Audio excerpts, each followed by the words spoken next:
Hello folks, Toga Virtual here. Welcome back to the channel and welcome to a brand new series on the channel where what we are planning on doing over the next few videos, depending on whether you guys are enjoying the content, please do like and subscribe if you are a new member and you've just stumbled across the channel and you've seen other videos or not seen other videos. Go and check those out now.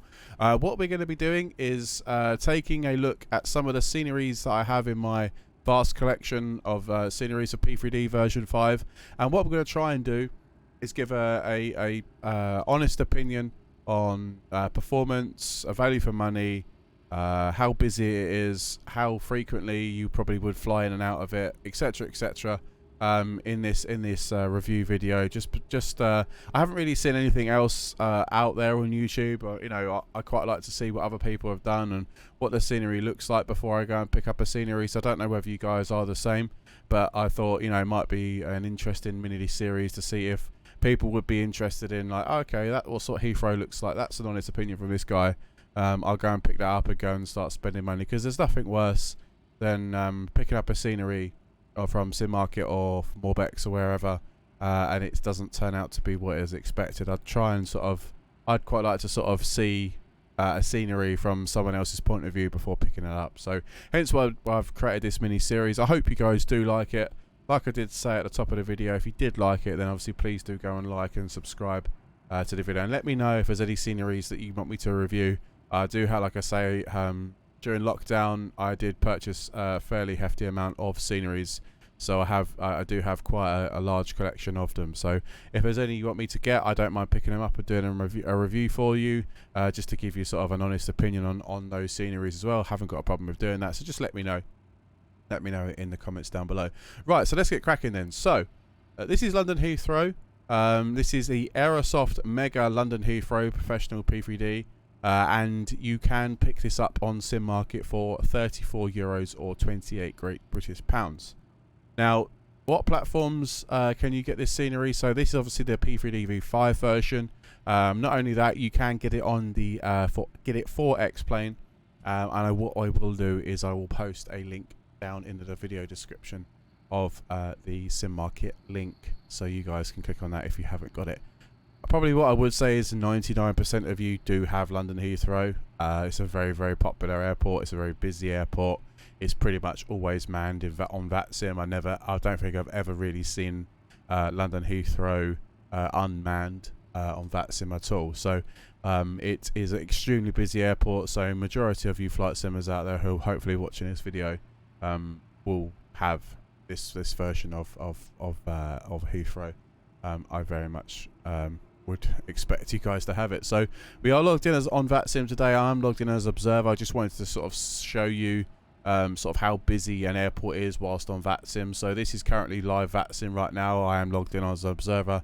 Currently sitting down on stand, on Terminal 5. You can probably see me just about there.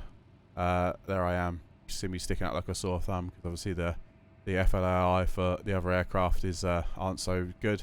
But yeah, this is Heathrow. So it's made up.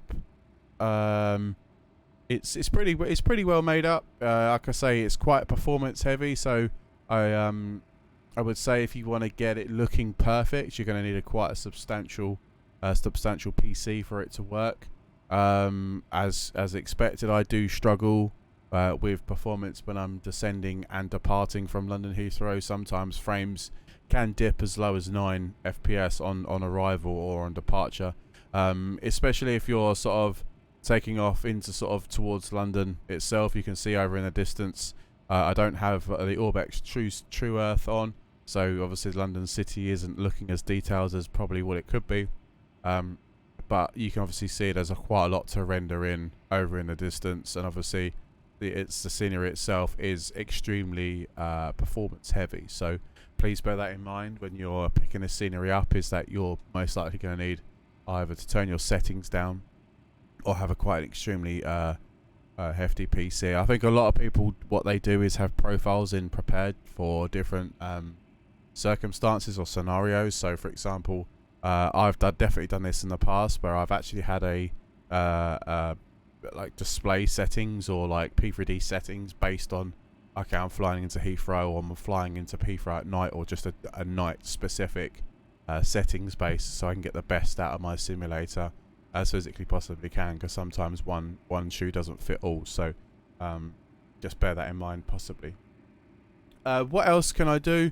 Can I get any GSX jetways here? Yes, you can. I'm not sure. I can't remember off the top of my head if it comes with it. I'm pretty sure it does, but you can go over to Indie Builds and pick that up. Again, I will put that in the video description of where you can go and pick up those GSX profiles if you do need it. Is it worth the money? At 28 British pounds or 34 euros, I would say it's quite expensive. But for me personally, the amount of times I've flown in and out of London Heathrow, it's definitely paid me back. It's well worth that investment. It's like I say, it's one of the most popular airports, obviously in the world, and obviously it's the home of British Airways. And I quite regularly fly BA on BA Virtual. And I have flown out of here a hell of a lot. So I would say it's definitely well worth the money. If I was to give this scenery a rating out of 10, I would probably say it's a 7. It's not visually perfect and crisp and sharp, but that's just because I've had to turn my settings down because of the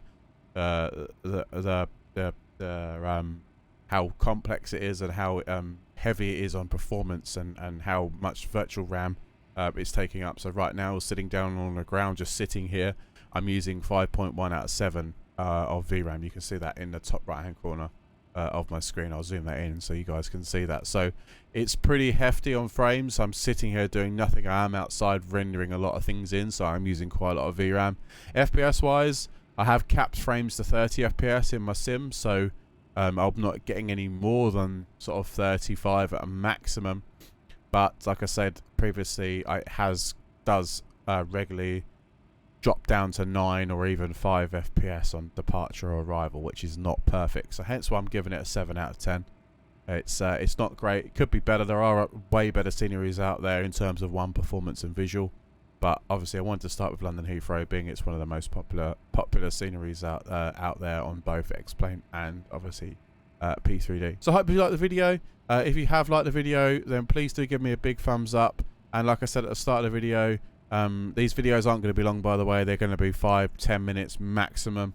If you have liked the video, please do give it a thumbs up. And if there are any sceneries you want me to review, let me know in the comments. I'm more than happy to give them a review. I'm hoping to drop these videos weekly or every other day or every few days. Haven't decided yet. And what I'm going to do is I'll throw the first one out there, which is this one. If there's any takers, people enjoy it, and people sort of look at it and go, yeah, this is pretty cool, sort of please do share it and like it. As if I get more and more people watching it, then obviously I will be then prepared to do the next one, etc, etc, etc. So let me know what you think. Be honest, because obviously I want to be honest with you guys too. And we can go from there. I've been Toga Virtual. Thank you very much for watching this video, and I hopefully see you next time.